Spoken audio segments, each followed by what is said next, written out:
I'm professor of banking, and I've also, before becoming professor of banking, studied banking, and so I realized that there's actually three theories of banking.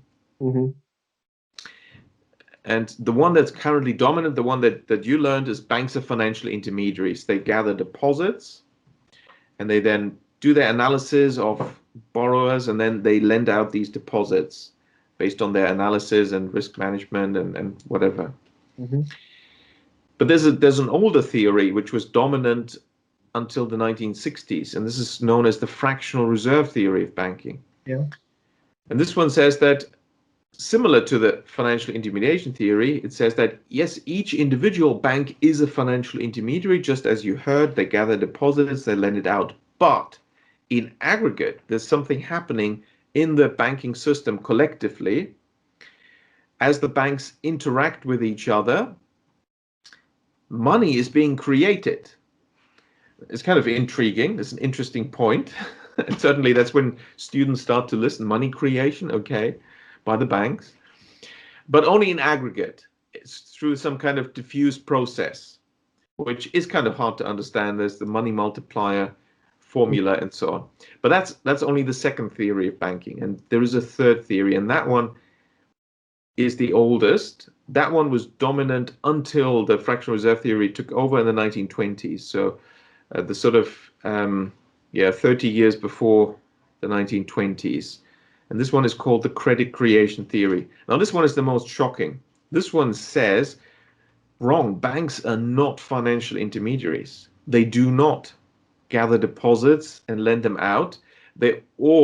As the fractional reserve theory says, because for fractional reserve, ultimately you need excess reserves at the central bank. You know, as now we observe, there's excess reserves. And that's the money you can lend. That's what the fractional reserve theory says. Mm-hmm. So what's happening now is a typical fractional reserve theory argument. Oh, the banks have excess reserves at the central bank. They should really be lending this to companies. Then the economy is helped. And the fractional reserve theory says that, yes, when you have excess reserves, you can lend it. But the credit creation theory, the third theory, the oldest theory, says that's wrong. Both of the other theories are wrong. Banks are not financial intermediaries. They're not financial intermediaries on an aggregate basis and not on an individual basis. Banks are different. Banks are creators of money, but not just in aggregate, as the fractional reserve theory admits. Actually, this happens individually. Each individual bank, when it gives out a loan, this has nothing to do with deposits, or very little, only indirectly to do with deposits. It's not lending out deposits. It is creating new money, which is added to the money supply, and that's the money that is being lent out. It's newly created money. So these three theories, and they've existed at least for the last century. You can find people, arguing over this, and different proponents. There's famous people supporting each of these three theories. There's actually some famous economists who support sequentially all three. And John Maynard Keynes is an example of this. He, when he was young, supported the credit creation theory. He sort of went chronologically, and then he was a key proponent of the fractional reserve theory. And then he became, in his older days, he became a key proponent of the financial intermediation theory. So he became wronger and wronger in his analysis. But yeah, so we have three theories, and I thought, well, hang on, what's the scientific thing to do? Why do we even have to argue? And of course, I already had a view based on my empirical observation, but I also thought, look, I shouldn't need to argue with other economists about this. We just need an empirical test. We need an empirical study of the three theories of banking. And again, it was amazing that in the 5,000-year history of banking, because banking is as old as Babylonia, where there were banks in the modern sense, cashless transactions, loans, collateralized, uncollateralized, international FX, it was all there. But in this 5,000-year history of banking, of course, the bankers always wanted to keep the nuts and bolts and the mechanics of banking somewhat hidden. And as a result, we've never had such an empirical test bringing it out into the open. How do banks actually work? And so I conducted the first such empirical test. In fact, there's 2 papers on this. If you Google, can banks individually create money out of nothing? You will immediately get it. It's one of the most downloaded papers of all Elsevier scientific journal articles. And the other one is called Lost Century in Economics. And then there's a subtitle, but you also quickly get it. These are the 2 empirical tests. And the conclusion is banks are not financial intermediaries. They do not lend out deposits. I did this by actually going to the bank. And well, I had to look for a bank that would collaborate with me in this. And I told them, look, I want to take out a real loan, but I want to look inside your system, look into your accounting. As I take out a loan, we are empirically observing exactly what you're doing, because the 3 theories of banking are different in one respect. That's the biggest difference, and that's where you can see and test which one is right. It is the source of money when a bank lends out, when the banks gives credit. Where does the money come from? And that will tell you which theory is correct, because the financial intermediation theory says, oh, we're using deposits. The fractional reserve theory says, oh, we're using excess reserves at the central bank, which is what they're saying now with this, argument. We need negative rates because that will then drive the money from the central bank to lending. Or is it the credit creation theory, which has big implications for everything and for policy, and would actually also explain a lot of the puzzles? So I did the test, and the conclusion is, as I borrowed this money for real, 200,000 euros, they were a little bit nervous because I insisted, no, I actually have to withdraw this money. Otherwise it's not real. Yeah. That was the point they were slightly concerned about. Maybe this is all just a big hoax by a fraudster trying to run away with 200,000 euros. I didn't. I repaid it fairly quickly, but only after we had all the documentation of the accounting and administrative operational steps in this. Conclusion is, as I got the money, they did not draw down any deposits. In fact, total deposits increased initially by my loan amount. Secondly, they did not use their reserves.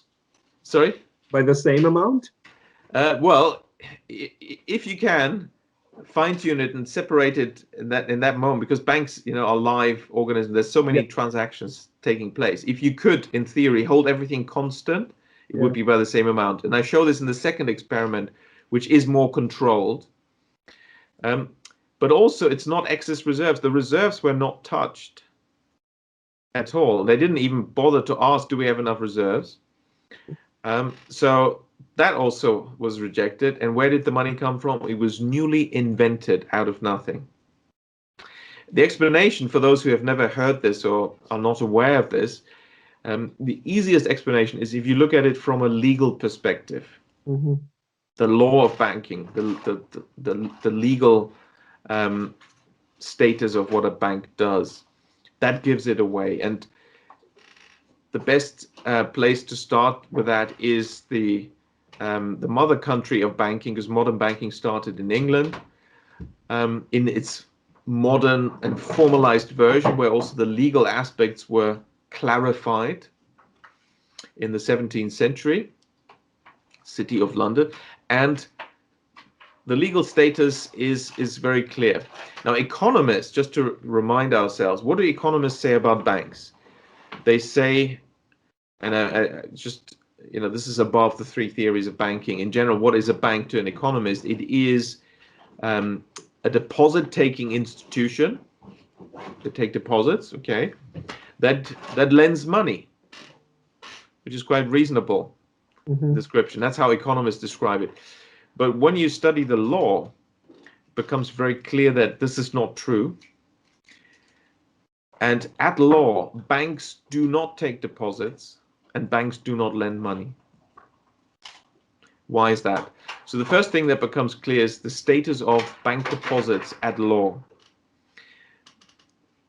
when we use the word deposit, I've got deposits at the bank and your money at the bank. We're talking as if that money belongs to us.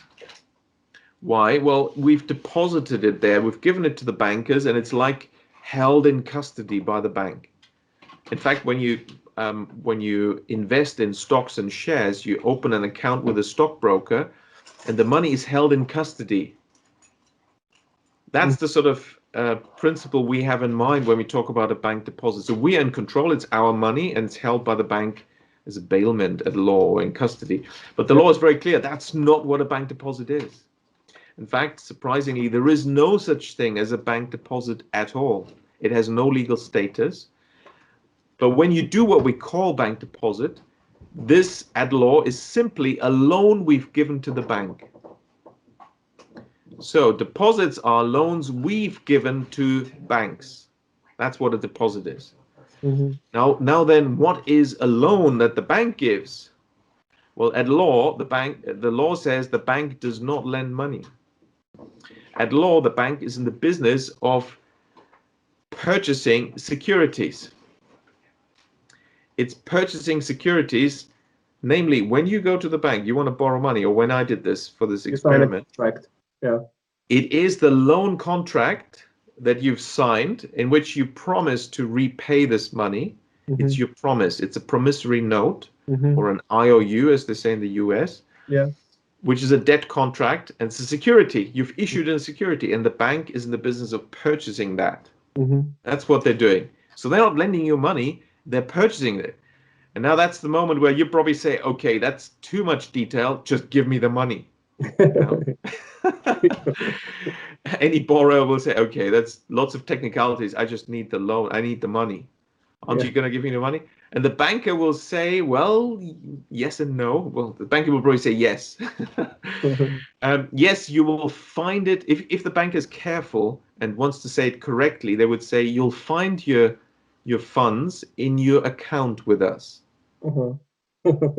Which on the bank balance sheet, the purchase of the loan contract is on the asset side. They've purchased your IOU, your debt instrument, and they've increased the assets now by the same amount. Say it's 200,000 euro loan.